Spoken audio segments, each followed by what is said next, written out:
Okay, physics, here we are with a really big show about the law of conservation of momentum.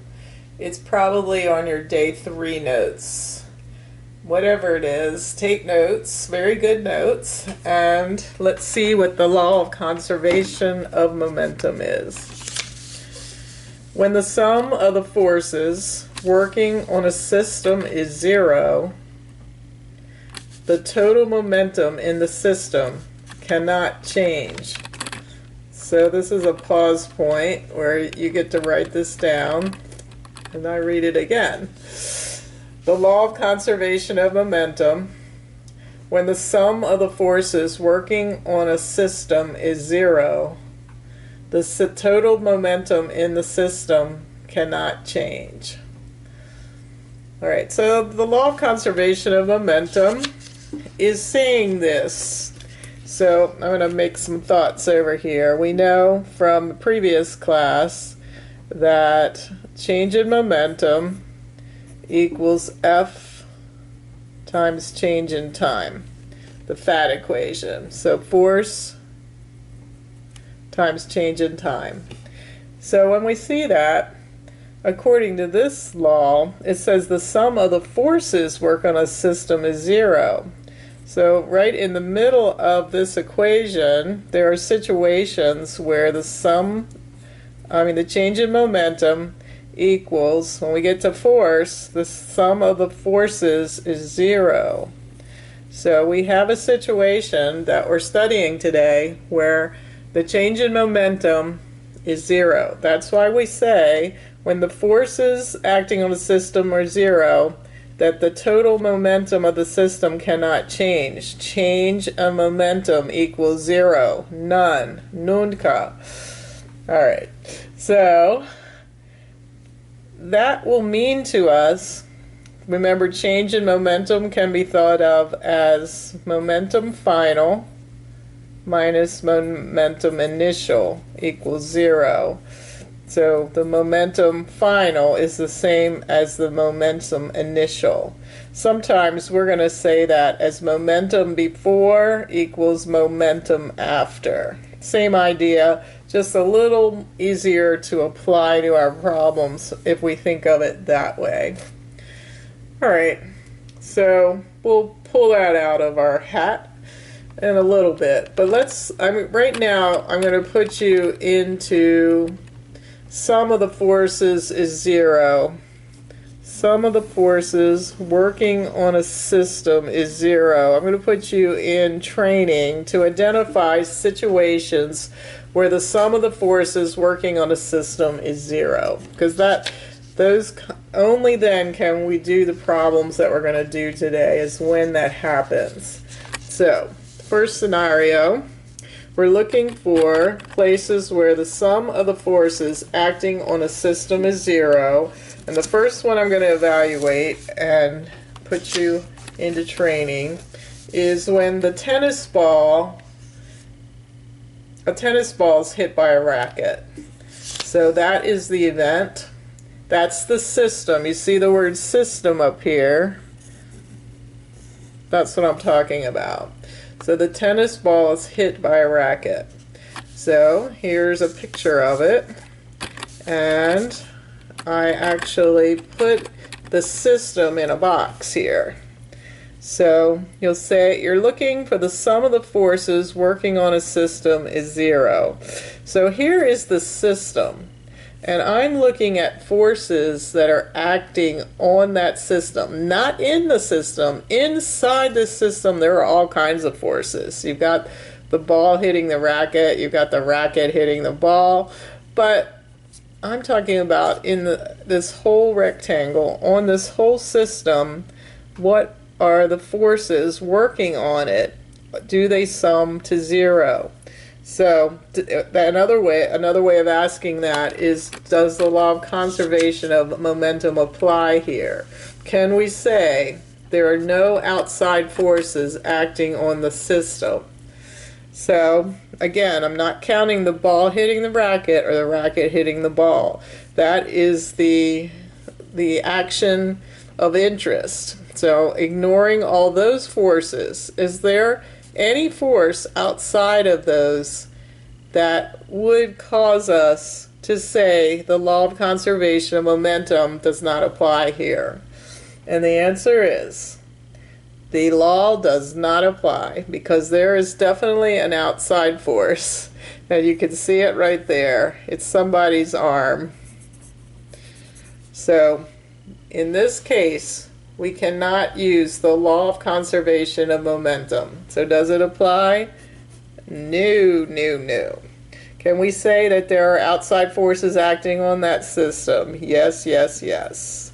So when there are none, we can say the law applies. All right, so that's your first training. Here's your second one. All right. Here we have a man on a frozen pond on skates. He's standing still on the ice, and a lady skater skates toward him and leaps into his arms. So I'm drawing the scenario here. So here I put in a box the system that I'm talking about. And again, there are forces at play in the box, but I'm talking about, are there forces outside of that box that are affecting that action in here? And you could say, well, there's friction between the skates, because here's the ice. There's friction from the ice on the skates. And that is true, but it is so minimal. Friction is so minimal when you're on ice that we are going to ignore it in this case. Friction is minimal, so ignore it.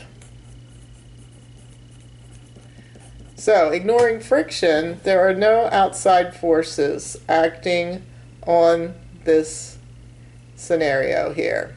So we can say the law of conservation of momentum does apply. The law, yes, when I say law, the law, you know that I mean the law of conservation of momentum. So the law, yes, it does apply. There are no forces outside the system acting on it. All right, so training situation number 2. Training situations number 3, a rocket blasts off. So inside of this rocket there's some huge combustion and we have liftoff. So I have drawn the action of interest inside this system. Are there any forces outside of this system which are actually affecting it from the outside?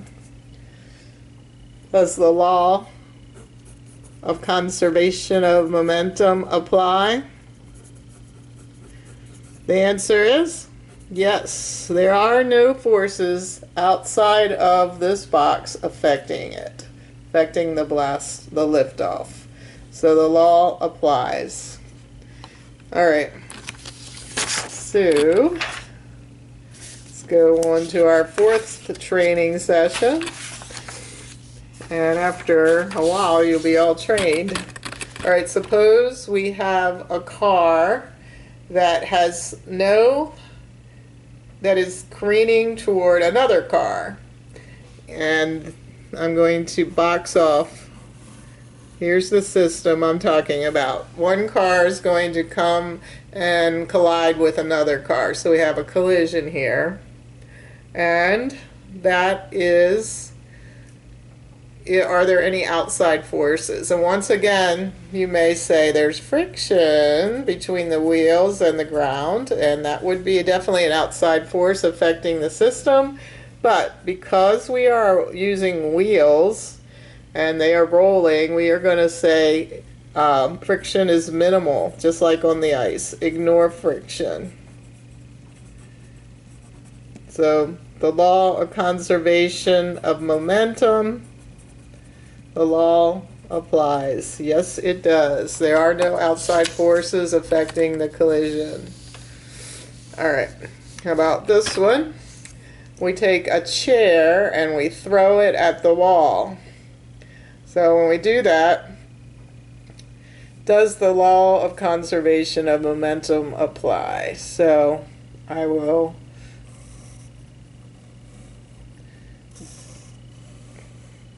draw a box around the system that I'm talking about. And of course the chair is going to have a force on the wall and the wall on the chair and so forth. But I'm saying, is there anything outside of that system, outside the box, that is affecting this? Does the law apply? The law of conservation of momentum. The answer is no. Alright, the reason why it doesn't apply is because of that wall. Outside of that wall, on the inside of the wall, behind the wall, there are all kinds of things, all kinds of forces. There are studs, there are boards and nails that keep that wall in place. So there are lots of forces keeping that wall in place. So they are outside the system. They are anchoring that wall outside of where I've drawn my box. So the law of conservation does not apply. And so there's also the wall hooks to the ceiling, and there are connectors there adding force to the wall, anchoring it, stabilizing it, strengthening it. So therefore we say no. Alright, I guess one more and we'll call yourself conservation, the law of conservation momentum trained. Alright, this one, number 6, is a cannon, and there is a combustion of gunpowder and it shoots the cannonball out. So here is the system. And is there anything outside the system? Again, because we have wheels, we're going to ignore friction between the wheels and the ground. Is there anything else? No. So the law of conservation of momentum does apply. Yes. All right. So with that in mind, let's do a problem. Because we were saying that if the law of conservation of momentum applies, the change of momentum is 0. So the momentum before the event that we mentioned is the same as the momentum after the event. So that will, I'm sorry, these are written on scrap paper. I don't know what these are. Paramecium, whatever. All right, so let's do our first conservation of momentum problem. I'll do 2 and then you'll be all set to do your work. I've got problems, so you've got problems. Alright, so I can't read that. 4.5 times 10 to the 5th, I'm going to say. I wrote 6th, but I couldn't read my scribble. I'm going to say it's to the 5th. The cannonball has a, alright, so this is kilograms, so this is a mass. The cannonball also, the mass is known, 1.2 times 10 to the 4th grams.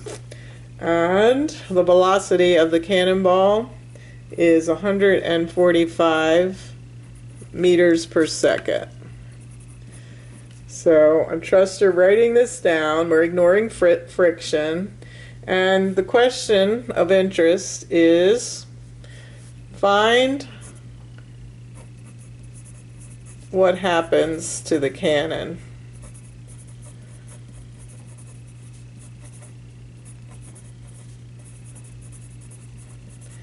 after it fires. So anyone who has shot a gun before will know the answer to this one, but we'll let math describe it to us. So here we go. Write this down. It will serve as a model for the rest of these problems, these conservation of momentum problems.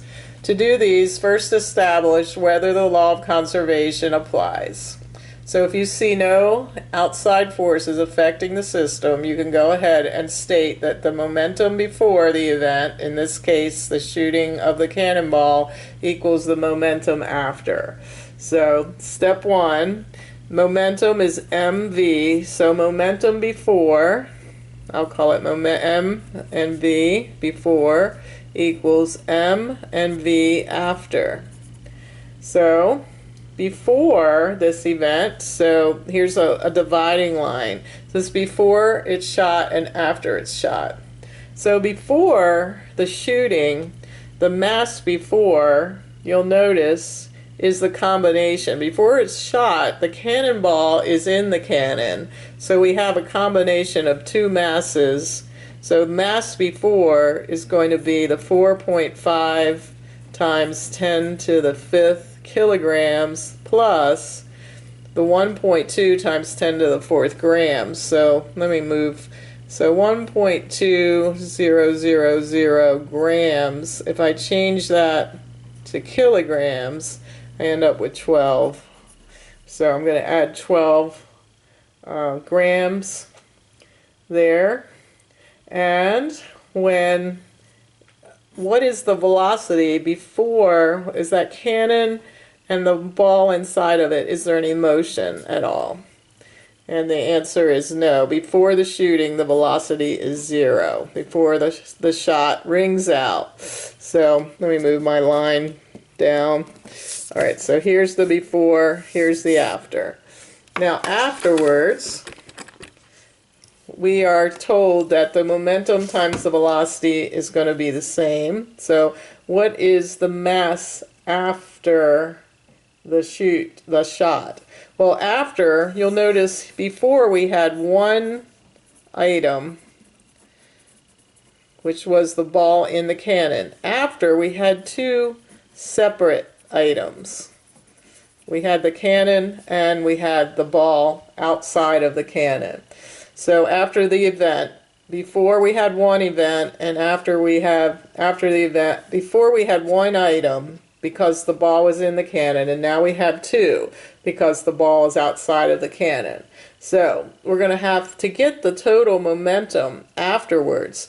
We're going to have to do the mass of the cannon, velocity of the cannon, and that's after I'm going to cross the line here, so that's after the shot.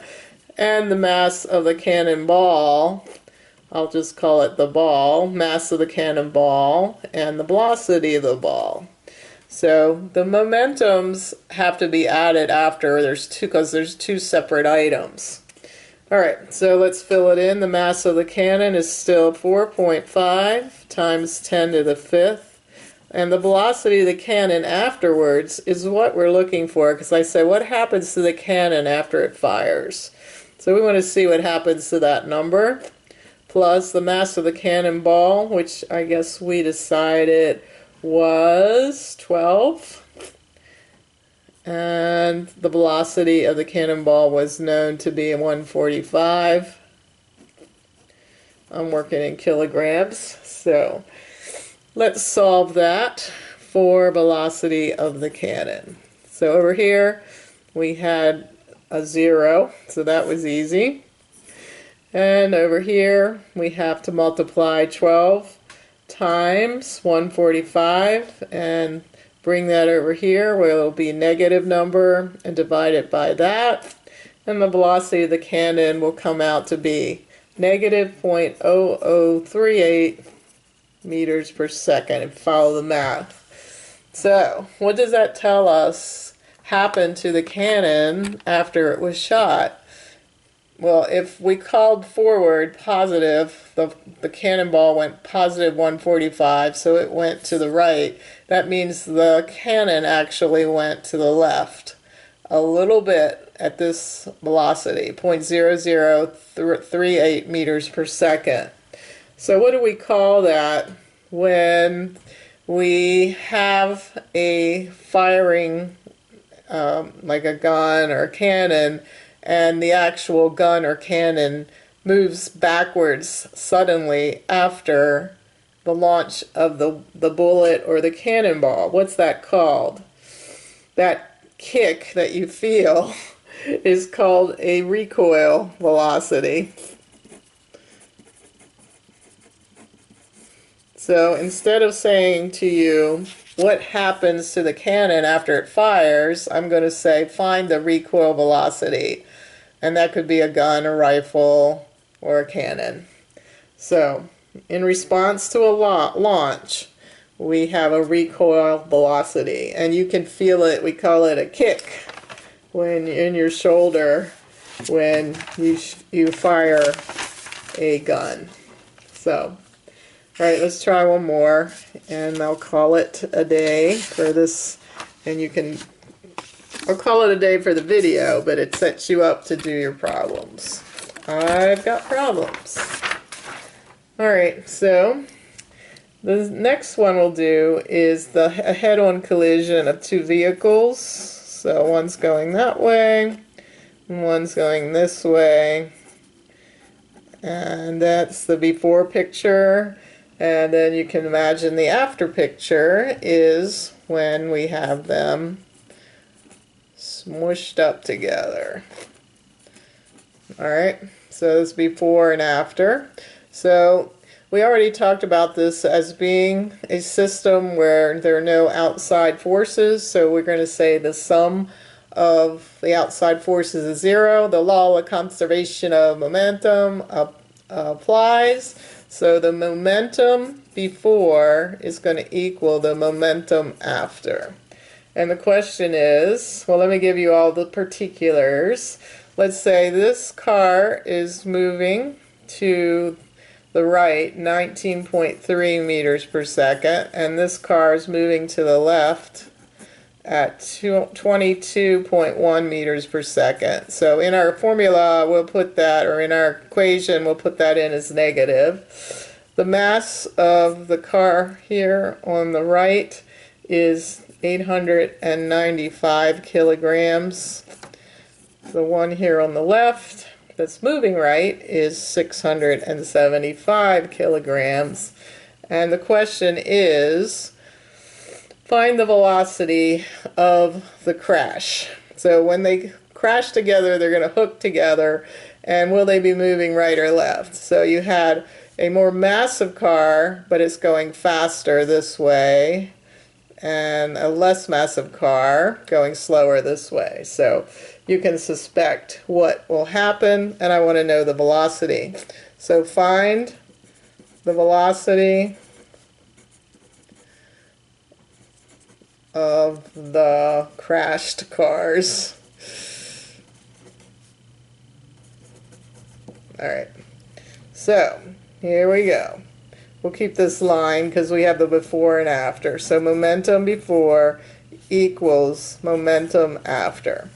So when we had the cannonball, we had one item on the before side and two on the after side. You can see that is switched on this one. The before side has two items, so we're going to have mass and velocity of one item plus mass times and velocity of the second item.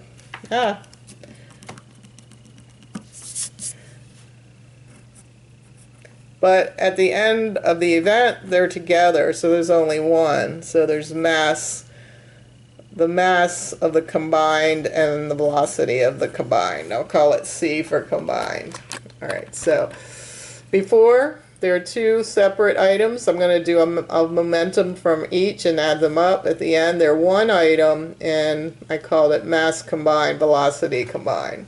So which are we solving for? Find the velocity of the crashed cars. So we're looking for the velocity of the combined. So we should have all the rest of the numbers. So the mass of the first car was 675. Velocity of the first car is 19.3 plus mass of the second car was 895. And remember, we decided to write the velocity of the second car as negative 22.1 equals. Alright, so now on this side we have a combined situation.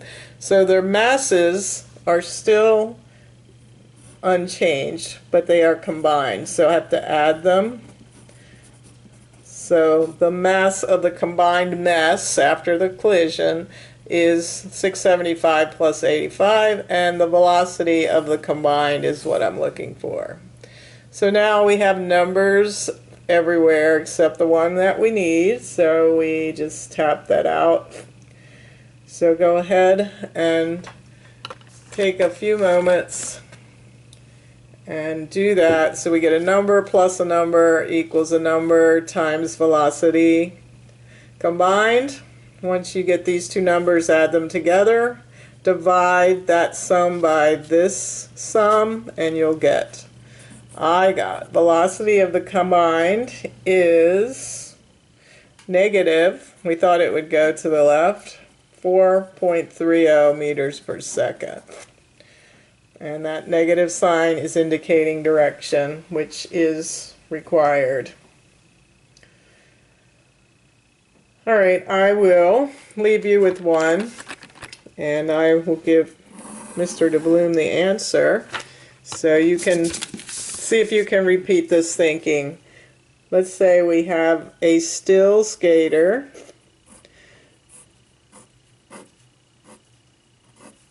So he's still, and he is a 50 kilogram skater, and he is training for the Olympics, and he is going to catch a dummy. So a dummy is a fake person which has weighted just like a person, but it won't matter if he drops in training. So here comes the dummy that has been launched toward him. The dummy's velocity is in this direction, 3.7 meters per second. And I want to know, oh yeah, I do need to know that the mass of the dummy. The dummy's mass is 20 kilograms. We'll put a 50 point, so it's 2 sig figs and 20 point. And I want you to find the skater dummy, the skater dummy combo velocity. So he's going to catch the dummy and tell me the velocity after this event. Alright, so set it up similar to what you've seen above and come up with that velocity. And I will leave that answer with Mr. DeBloom, and you can check it with him. Alright, that's your first job, and once you do that, you can turn over that worksheet that we had previously. Oh, I don't know where it goes. Somewhere we had a worksheet. There it is. So we had this momentum worksheet. You did the front, and now you are ready to do the back.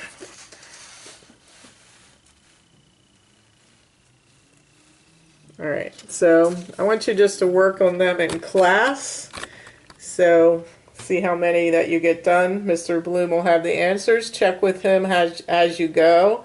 And he can also show you the setup if you are stuck. Alright, so that's it for the law of conservation of momentum. So enjoy. Carry on.